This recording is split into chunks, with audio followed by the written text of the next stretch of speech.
आपका शुभ नाम क्या हुआ? मेरा सर्वेश कुमार। जी, आपको क्या प्रॉब्लम थी?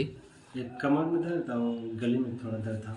अच्छा, ये कब से था आपको? 2-3 महीने से था। अच्छा, तो आपने ये पहला ट्रीटमेंट है ना आपका? हाँ, पहला ट्रीटमेंट है। तो अभी कैसा लग रहा है आपको? अभी तो रिलीफ मिल रहा है सर।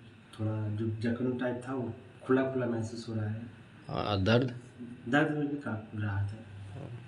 तो आपको कितना परसेंट रहा था? 100 में कितना आपको लग रहा है कि? मतलब जैसे ऐसे नहीं होता था, ऐसे ज़्यादा नहीं होता था, लेकिन अब तो ज़्यादा घूम रहा है।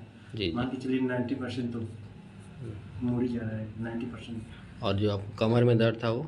वो भी बहुत रिलीफ है। 90% तो भी सही है।